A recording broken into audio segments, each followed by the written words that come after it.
उसमें क्लास 7 का chapter 5 water चल रहा था, पर कुछ टेक्निकल इशू की वजह से वो अधूरा रह गया था, तो वहाँ पे हम सुनामी कर रहे थे। तो अगर वो पार्ट 1 होगा चैप्टर 5 का, तो ये पार्ट 2 इसमें कंप्लीट है। वो उसमें 8 मिनट का वो वीडियो है, उसके बाद ये वीडियो देख लेना, चैप्टर 5 कंप्लीट हो जाएगा। वो अधूरा रह गया था कुछ टेक्निकल इशू की वजह से। तो हम उसमें सुनामी तक डिस्कस किए थे कि सुनामी क्या होता है। जब नदी वाले पानी में या समुद्र के नीचे जब अर्थक्वेक आए या वॉल्केनिक इरप्शन हो या फिर लैंडस्लाइड हो, कुछ भी हो, तो वो क्या हो, ओशियन के धरती पे ना कंपन होने लगता है। उस कंपन की वजह से पानी ऊपर नीचे कभी कभी बहुत किलोमीटर तक पानी ऊपर चला जाता है, जिससे आसपास का जितना भी घर, इंडस्ट्री, कुछ भी होता है, रोड, सब पानी में बह जाता है। तो इसे सुनामी कहते हैं, जो यहाँ लिखा हुआ है। ठीक, तो ये सुनामी होता है, ये वेव की वजह से ही होता है। जब वेव बहुत, वैसे तो वेव हमेशा आते जाते रहता है, पर उसके अंदर जो सरफेस है उसमें कुछ कंपन हो, वॉल्केनिक इरप्शन की वजह से, अर्थक्वेक की वजह से, लैंडस्लाइड की वजह से, तो वो ऊपर नीचे बहुत ज़्यादा पानी किलोमीटर तक ऊपर जाता है, फिर आता है। इस वजह से बहुत ज़्यादा डैमेज हो सकता है, इसे सुनामी कहते हैं। तो ये सुनामी समझ में आ गया। अब हम देखते हैं नेक्स्ट, टाइड और वेव, ये सब क्या होता है। वेव, टाइड और करंट, ओशन करंट क्या होता है। वेव समझ में आ गया, जो आते जाते रहता है समुद्र में, एक बार आता है फिर जाता है। Alternate, water on the surface rise fall and alternatively, हो गया। अब तुम्हारे बुक में दिया हुआ है अर्थ पैंडेमोनियम। ठीक, अर्थ पैंडेमोनियम क्या होता है। जब 2004 में 26 दिसंबर को सुनामी आया था, कहाँ पे, इंडियन ओशियन में। कहाँ पे आया था, देखो एक चीज ध्यान दो, सुनामी का ही बात हो रहा है, तो एक और चीज तुम्हारे बुक में एनसीईआरटी में दिया हुआ है।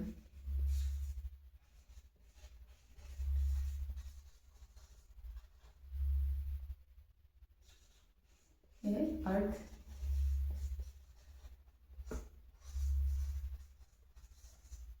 पैंडेमोनियम।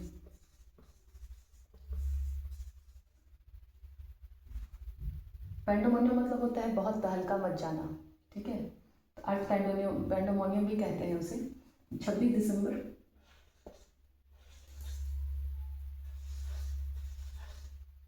26 दिसंबर कब आया था, 2004 में। कहाँ पे, इंडियन ओशन में, इंडियन ओशन के पास में। इंडियन ओशन में कहाँ से ये शुरू हुआ था, कहाँ, ये ना अर्थक्वेक के कारण हुआ था, जिसका फोकस था यानी एपी सेंटर था सुमत्रा आइलैंड है इंडोनेशिया का, उसके पैरेलल में। कहाँ पे आया था, सुमत्रा, सुमत्रा आइसलैंड, यहीं पे इसका ओरिजिन था। यहाँ अर्थक्वेक आया था, इसकी वजह से पूरा जो हमारा southern most point Indira point था, अंडमान निकोबार, ये मान लो अंडमान निकोबार है, यहाँ पर साउथ ईस्ट पॉइंट था इंदिरा पॉइंट।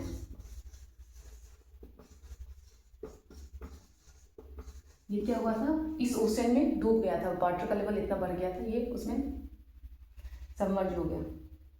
इसका मैग्नीट्यूड कितना था, मैग्नीट्यूड कितना था इस जो आया था सुनामी, उसका ये 9 था। कितना था, 9 मतलब बहुत ज़्यादा होता है, 6 में ही बहुत ज़्यादा हो जाता है, 9 तो मतलब हद से ज़्यादा हो गया। इसका मैग्नीट्यूड था 9 इन रिक्टर स्केल। बताए थे ना अर्थक्वेक का रिक्टर स्केल होता है, नेक्स्ट पिछले क्लास में रिक्टर स्केल 9 था इसका। ठीक, क्यों आया था ये, जो इंडियन प्लेट था वो बर्मा प्लेट के ऊपर चला गया था। क्यों आया था,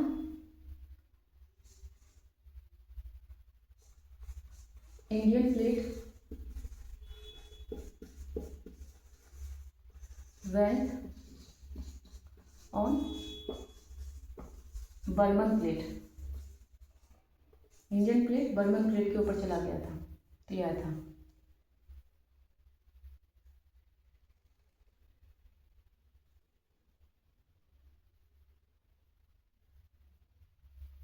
इसमें 10,000 लोग कम से कम मारे गए थे, और 1 लाख से लोग ज़्यादा, 10 लाख लोग, 10,000 लोग क्या हो गए थे, किल्ड,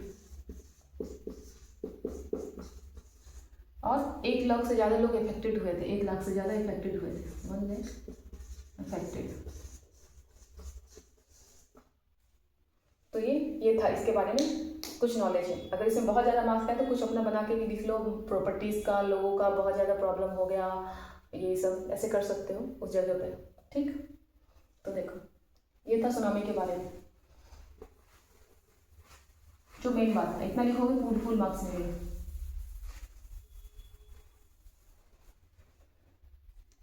अब टाइड क्या होता है? टाइड बहुत इंपॉर्टेंट है, ध्यान से सुनो। ये सब हटा देते हैं। टाइड सोचो क्या होता होगा?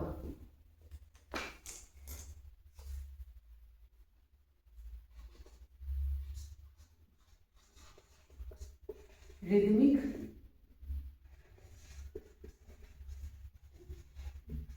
rise and fall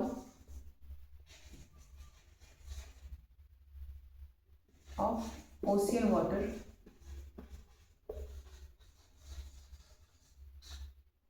twice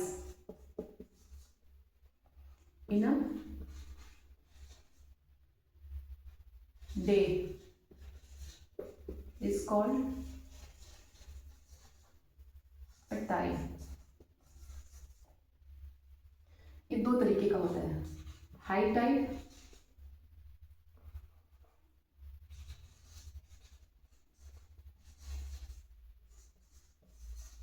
low tide. High tide क्या होता है? Water cover much of shore. Source बताएंगे क्या होता है? Source, SHORE, shore by rising to its highest level.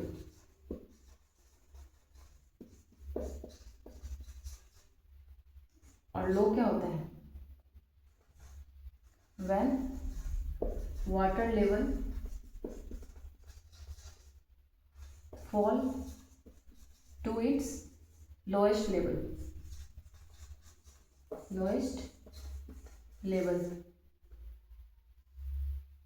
reduce from the shore।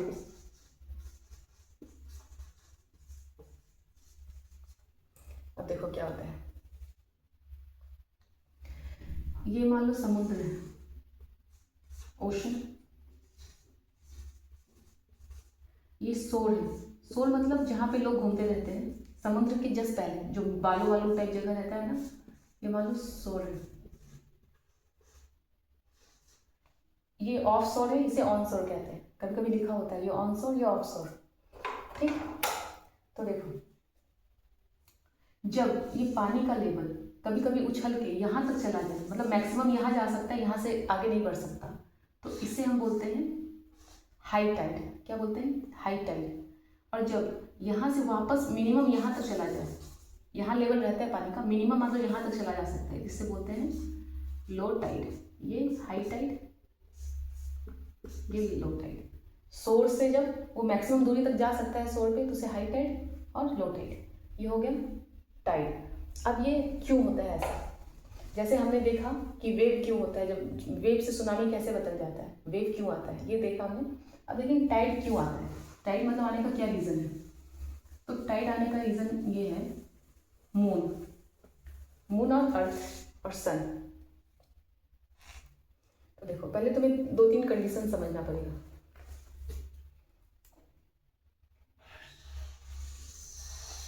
ये है सन, ठीक, ये है अर्थ, ये है मून, ठीक। जब तीनों एक लाइन में हो, अब बस कंडीशन देखो, ये फुल मून नाइट में हो सकता है ऐसा। ऐसा कौन सा कंडीशन है? फुल मून नाइट का। Full moon night, full moon night किसे कहते हैं? पूर्णिमा वाले दिन को। पूर्णिमा वाले दिन को ये एक लाइन में होते हैं, सन फिर अर्थ फिर मून। सन अपना पूरा लाइट मून पे देता है, मून पूरा फुल मून दिखता है हमें अर्थ पे। इसके जस्ट अपोजिट होता है क्या? न्यू मून नाइट, मतलब सन यहीं का यहीं रहेगा, सन,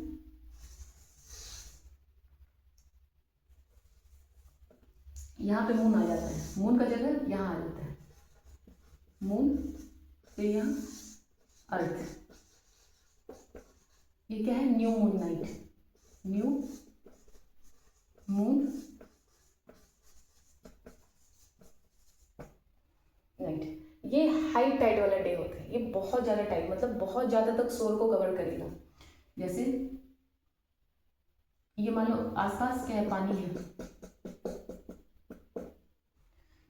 तो ग्रेविटेशन, सन बहुत दूर है अर्थ से क्या है, सन बहुत दूर है, पर ग्रेविटेशन जो काम करेगा ना वो यहाँ काम करेगा,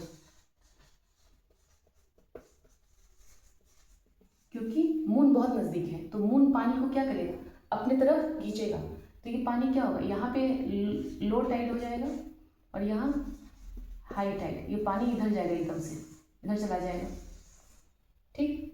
यहाँ और यहाँ भी हाई टाइड होगा। यहाँ हाई टाइड क्यों होगा,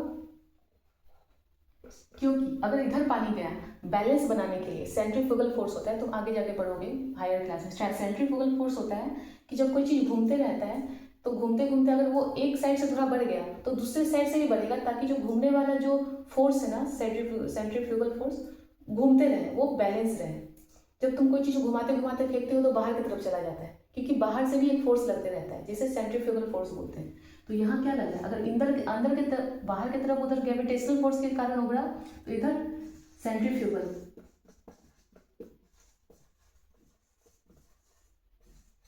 सेंट्रीफ्यूगल फोर्स के कारण इधर भी पानी आएगा। तो यहाँ हाई टाइड, यहाँ हाई टाइड, पर पानी यहाँ से इधर चला गया ना, इधर वाले रीजन में लो टाइड होगा, तो इसलिए हम बोलते हैं कि पूर्णिमा के दिन हाई टाइड। सेम कारण इधर भी होगा, मून इधर ग्रेविटेशन लगा रहा है, और इसका ग्रेविटेशन और बढ़ जाएगा क्योंकि सन भी इसको खींचेगा। तो यहाँ हाई टाइड, यहाँ हाई टाइड और यहाँ लो टाइड, तो ये वाला कंडीशन को बोलते हैं हम स्प्रिंग टाइड। ये जब एक लाइन में तीनों हो तो इसे क्या कहते हैं, जब हाई टाइड होता है स्प्रिंग,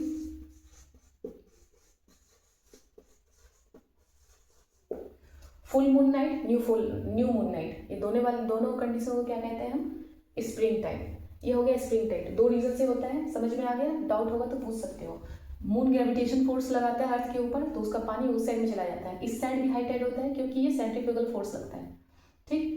तो ये हो गया, इधर भी मून रहेगा, इधर पानी खींचेगा, फिर इधर चला जाएगा, यहाँ लो टाइड, यहाँ हाई टाइड, बात खत्म। इस कंडीशन को बोलते हैं स्प्रिंग टाइड। एक और कंडीशन है, ये हाई टाइड वाला, new moon night, full moon night, high tide वाला कंडीशन होता है। अब देखो एक और कंडीशन है, मान लो ये सन है,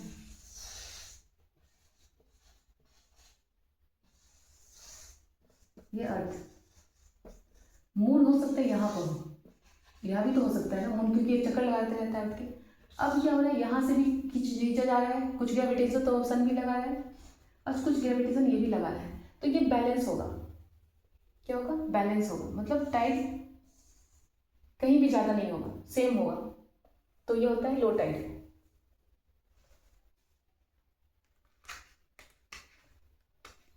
तो इसे बोलते हैं नीप टाइड। इसे क्या कहते हैं, नीप टाइड। ये बैलेंस रहता है, ठीक। तो इसे नीप टाइड बोलते हैं जब रेक्टेंगल हो। ये क्या है, रेक्टेंगल, इधर से भी पानी खींच रहा है, इधर से भी, तो कहीं भी ज़्यादा नहीं जाएगा, ये होगा पीस कंडीशन रहेगा, ठीक। इसे नीप टाइड बोलते हैं इस कंडीशन को। अब फायदा क्या होता है इसका क्या प्रॉफिट क्या है इस चीज़ का, मतलब हाई टाइड लो टाइड का। तो देखो तुम्हारे एनसीईआरटी में दिया हुआ है, हाई टाइड क्या होता है, हेल्पिंग, कोई पूछे कि हाई टाइड से क्या फायदा है, नेविगेशन,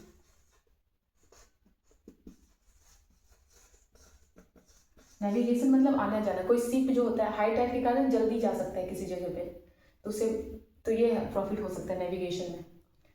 फिर फिशिंग,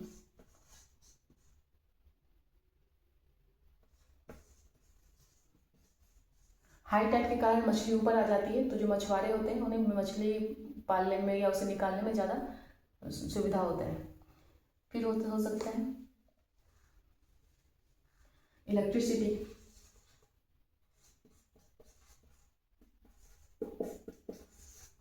जो हाइड्रो पावर होता है वो टरबाइन से ही घूमता है ना। एक अगर हाई टाइड हो तो टरबाइन जल्दी जल्दी घूमेगा और करंट ज़्यादा बनेगा, तो इलेक्ट्रिसिटी में भी हो सकता है हेल्पफुल। तो ये था टाइड। अब नेक्स्ट है ओशियन करंट। ओशियन करंट क्या होता है? तीन चीज था, तीन तरीके का मूवमेंट था ओशियन का। एक था वेव, टाइड और नेक्स्ट क्या है ओशियन करंट। ओशियन करंट दो तरीके के होते हैं, बताओ कौन कौन सा होता है? ओशियन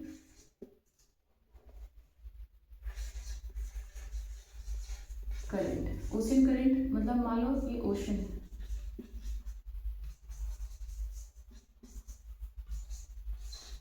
ये पूरा ओशन है। मान लो यहाँ सनलाइट पड़ा, ये क्या है? सनलाइट। यहाँ सनलाइट इवापोरेट होकर के ऊपर चला गया। यहाँ मान लो ठंडा मौसम है तो यहाँ पानी कम हो गया, तो उसको मैनेज करने के लिए पानी क्या होगा? इधर मूवमेंट होते रहेगा, इससे ही ओशियन करंट कहते हैं। तो ये क्या होता है? Stem of water, stem of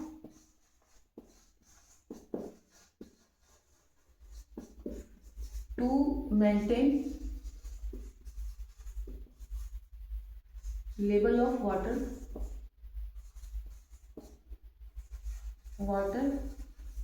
in ocean. Level of water को करने के लिए वो अपना चलते रहता है, ये करंट बोलते हैं। वाटर का एक जगह से दूसरे जगह जाना ताकि वो लेवल मेंटेन रहे। कहीं धूप के कारण ज़्यादा इवापोरेट हो जा रहा है, कहीं पानी भर जा रहा है, बर्फ ज़्यादा पिघल जा रहा है, तो उसे अपना बैलेंस करने के लिए ओशियन करंट होता है। ठीक, अब देखो ओशियन करंट दो तरीके के होते हैं। ओशियन करंट दो तरीके के, कोल्ड ओशन करंट और हॉट ओशियन करंट। ये मान लो अर्थ है, ठीक है, ये ट्रॉपिकल रीजन है, यहाँ पे सनलाइट डायरेक्ट पड़ता है, सनरेज। यहाँ पे कम है सनरेज, यहाँ पे सनरेज कम है, कोल्ड है, यहाँ हॉट है, ठीक। पर यहाँ का जो पानी होगा वो गर्म होगा। क्या होगा? पानी गर्म। तो यहाँ से अगर इधर जाता है कोई करंट, इसे बोलते हैं hot water, hot ocean current. जब कोल्ड की जगह से, कोल्ड जगह से आता है हॉट वाले रीजन में, तो उसे बोलते हैं कोल्ड ओशियन करंट, इसे हॉट ओशियन करंट। ठीक है, जैसे एग्जाम्पल में लेब्राडोर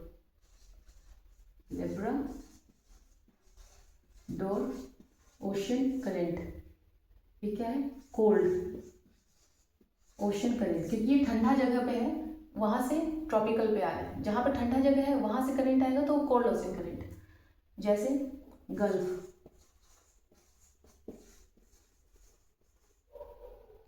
इज वार्म या हॉट भी बोल सकते हैं, वार्म ओशियन करंट। गल्फ क्या है? ट्रॉपिकल से पोलर पे जा रहा है, तो वो हॉट ओशियन करंट हो गया। जैसे जगह पे डिपेंड करता है कि ओशियन करंट ठंडा है या गर्म है। तो ये है, ये लगभग खत्म हो गया तुम्हारा।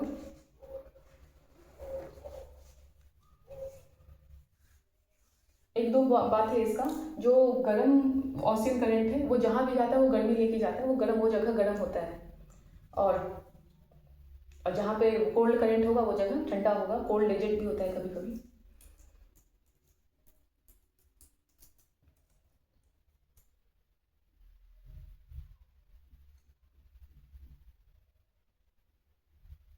एक और चीज है, जहाँ कोल्ड करंट और हॉट वाटर करंट मिलेगा आपस में, थोड़ा ये इंपॉर्टेंट पॉइंट है, ये देख लो।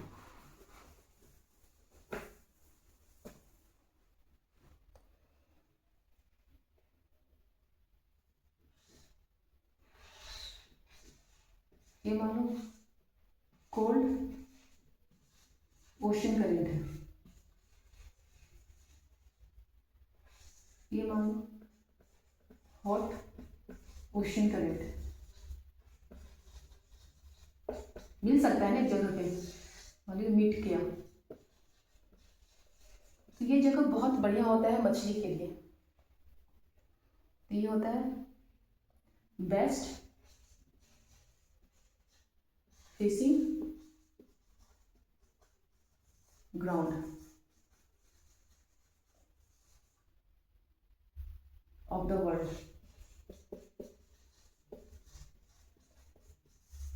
जैसे जापान और कोस्ट ऑफ नॉर्थ अफ्रीका, जैसे एग्जांपल में जापान में ऐसा होता है, जापान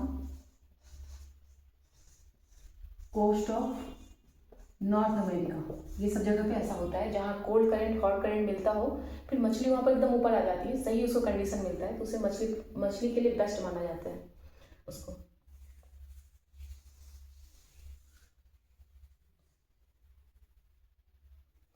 और ये जो मीट करते हैं यहाँ डिफिकल्ट होता है, यहाँ पे एक मुश्किल भी है, difficult to navigation, difficult to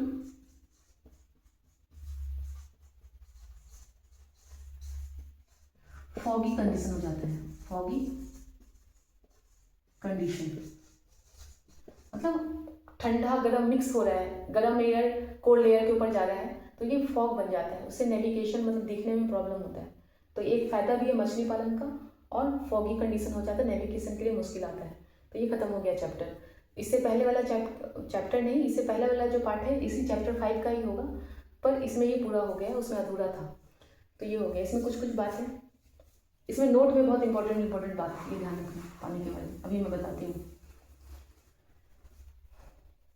salinity जो होता है ना, सैलिनिटी क्या होता है, नोट करके लिखना। चैप्टर खत्म हो गया, कुछ इंपॉर्टेंट बातें हैं। सैलिनिटी ये क्या है,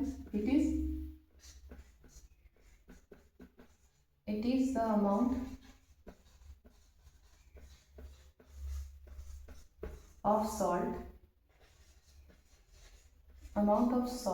in gram percent in 1000 gram of water। मतलब एवरेज जो होता है वो होना चाहिए, एवरेज जो होता है सी का वो होता है 35 ग्राम पर 1000। मतलब 1000 1 लीटर पानी है तो उसमें 35 मिलीलीटर या 35 ग्राम क्या होगा, सॉल्ट होगा। पर डेड सी एक एक्सेप्शनल केस है। डेड सी कहाँ है ये बताना आप लोग, इजराइल के आसपास है, देखना उसको उसमें शो करना मैप में।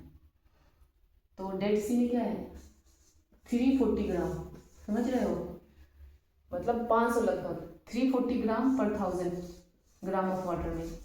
मतलब 1 लीटर पानी लो तो उसमें से आधा लीटर से ज़्यादा, आधा लीटर से थोड़ा सा कम नमक निकल जाएगा, उसमें कभी भी कोई आदमी डूबता नहीं है, क्योंकि नमक से डेंसिटी ज़्यादा होता है पानी का, तो वो तैरते रहता है पानी के ऊपर। और फिर 22 मार्च को वाटर डे मनाया जाता है, वर्ल्ड वाटर डे, 22 मार्च वर्ल्ड वाटर डे।